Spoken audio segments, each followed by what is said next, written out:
Hello, welcome back to my channel. I'm Allison, and today I'm going to share about some of my study tips and how I kind of survived school in the past term. The main purpose I did this video now instead of earlier or later is because exams just ended, right? My finals just ended, and then I know there's a lot of summer holiday homework, but I seem to just relax myself every day, and I feel like I shouldn't do that because there's a lot of homework and yet I don't know where to start. So I try to evaluate myself in the past term and try to review myself. So I'm actually trying to find motivation to study because my school is a very tough school and we have a lot of activities, and yet I also kind of have an identity as an artist, so I'm going to tell how I squeeze stuff into my schedule. So I know I'm an art channel, and this is somehow also related to art, I would say, because I'm also going to show how I have maintained a balance between my art, school. So I wouldn't say these tips are actually just for studying because I don't only use these tips for studying. So I would say this is for organizing stuff in your life. So I'm going to introduce some of my tips and how to manage your time and stuff like that. And without further ado, let's start.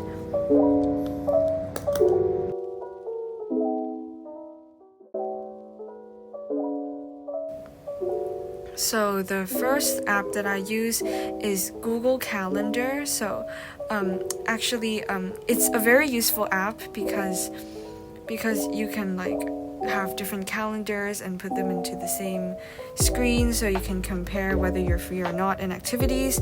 And a really useful thing is that I use these different colors to represent different activities. So as you can see, yellow, which is my favorite color, is representing my artist work, and pink represents schoolwork, and as you can see, well, you won't want to see these blue ones because these blue ones represent exams, tests, speaking assessments, and stuff like that.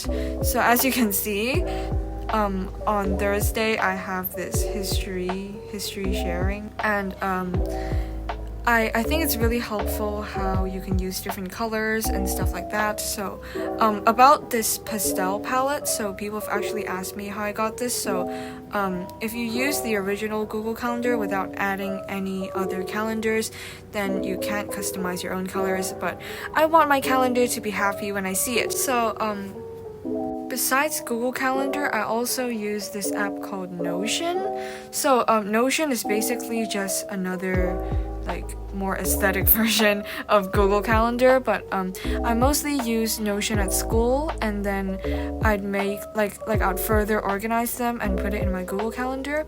So for Notion, I didn't really spend much time in designing it aesthetically, but some of my classmates, they actually have a really pretty Notion aesthetic face, but I kind of spent my time designing on my Google Calendar instead.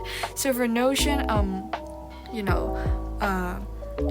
I bring my iPad to school instead of my MacBook. So if I make notes at school very quickly, I'd use my iPad, and I think it's easier for me to use iPad for Notion instead of Google Calendar. I don't know why, it's probably just my problem, but I just find it more user-friendly to use Notion. So I basically just put it as I would say a checklist.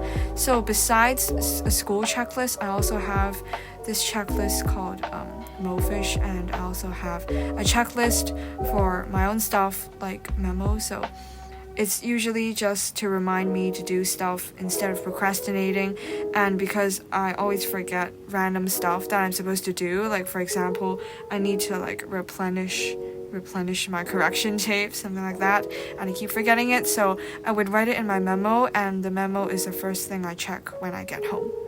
And for Mofish, sometimes I just have a sudden like idea of doing some art and stuff or something like that, or a video idea, and I don't have time to work on it immediately because I'm usually working on something else already. So I would keep the idea down and put it into my Notion first. So when I don't have any ideas, then I would go back to my Notion, my MoFish checklist, and then pick one of the stuff to do, something like that.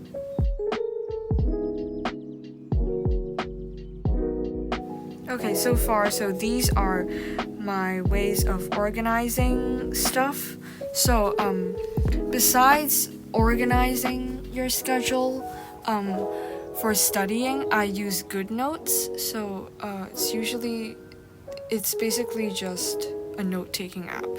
So sometimes I would take some very messy notes at school because the teachers are very fast-paced with their lesson, and you really don't have time to organize your stuff and make it pretty at school.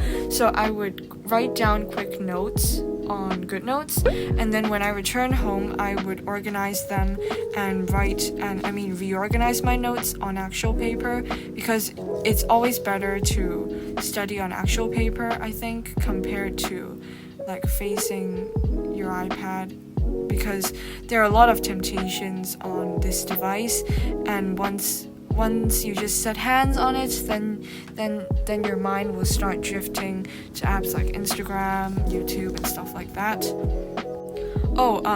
And I've also seen people use apps to block certain websites. I haven't actually tried that before because I think I should train my internal control instead of relying on external resources.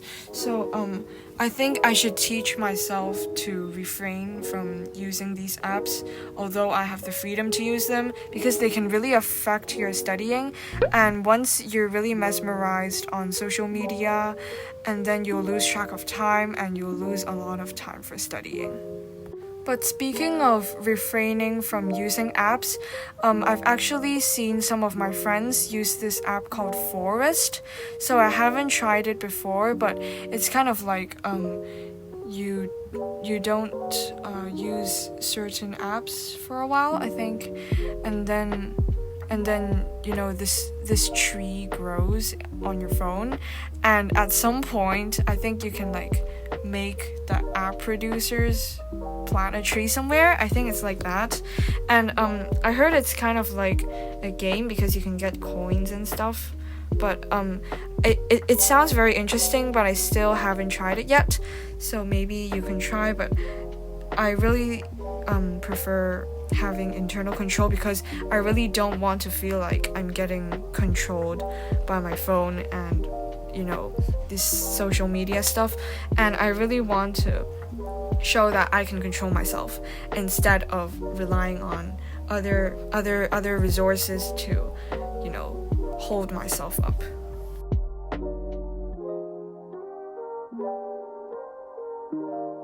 And one important tip I would give everyone for studying is that you really need to have organized notes. So during the beginning of my finals, I actually had very, very unorganized notes. So because teachers usually will give out some notes about their lesson, and when I returned home, I just kind of like stuffed all of them into the same folder, and I didn't really go through them or organize them in folders. But it actually spent me a lot of my studying time in organizing notes afterwards, which kind of made me lose a lot of time to study. So my first tip to recommend to everyone is that you really have to organize your notes. So at first, like facing my finals, I really didn't know what to do, because I usually just use those normal folders and stuff, and I don't really have special tools. But I've seen my friends use these clear books, and I've seen them use like these sticky tapes or notes to write stuff on the sides. So I kind of did the same. Oh, and also these binders where you can like pinch holes on the sides.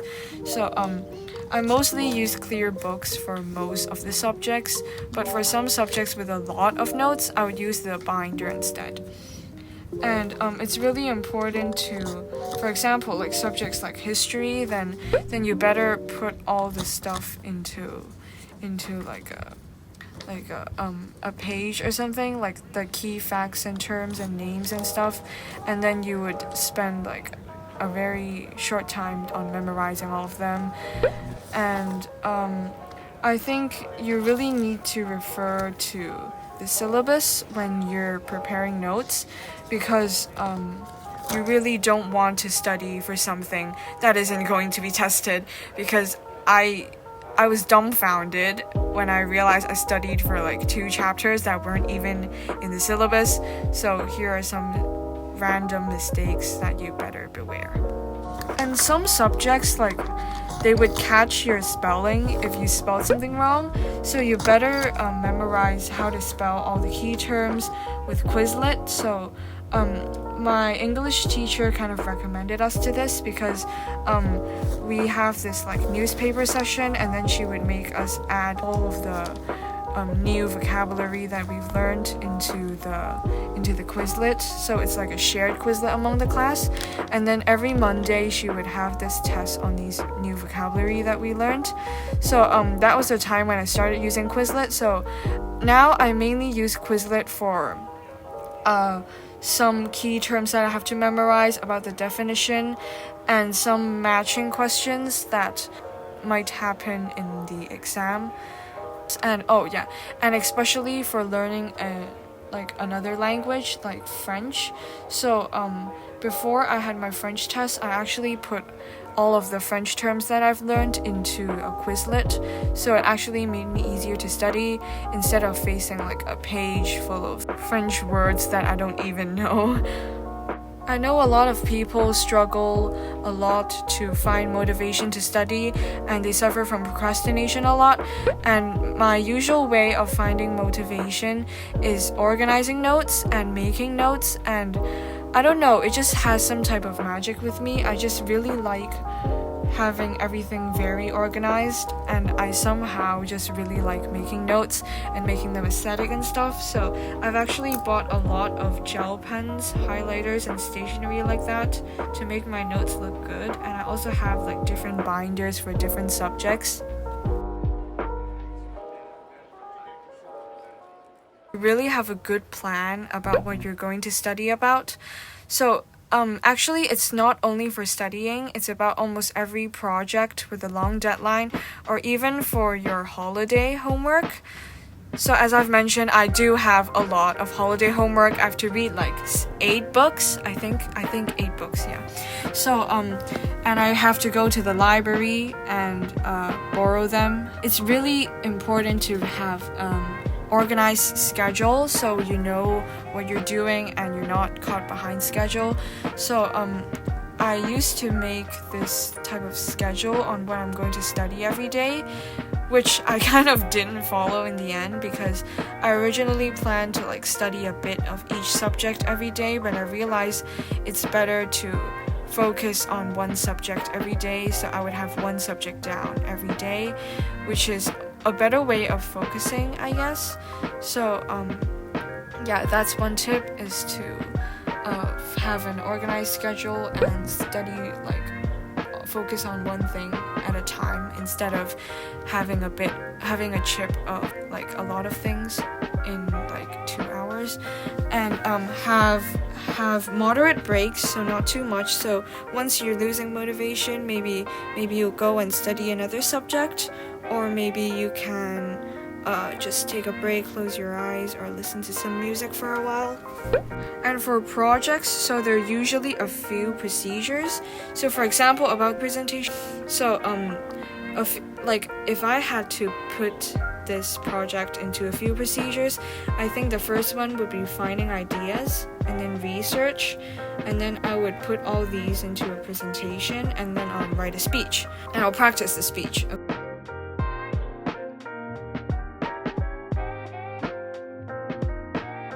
And finally, about a balance in interests and academics. My school is relatively a tougher school, I would say, because there are always a lot of presentations that you always have to be prepared, and there's basically not much of a break after all. So, and yet I also have my identity as an artist, which I really don't want to give up because of my academics. So I really try to strike a balance between the two. So but first I would finish my academic stuff first, because that is a lot more urgent. So I would perhaps finish my homework first, and then if I had time I would fix my sketchbook or make a video like this. So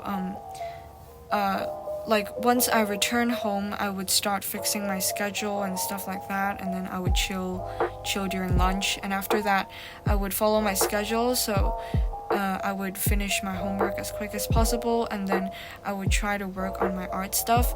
So although it's actually kind of tiring, because although I like drawing, it's an interest, but it still makes you tired, right? Because you have to use your brain.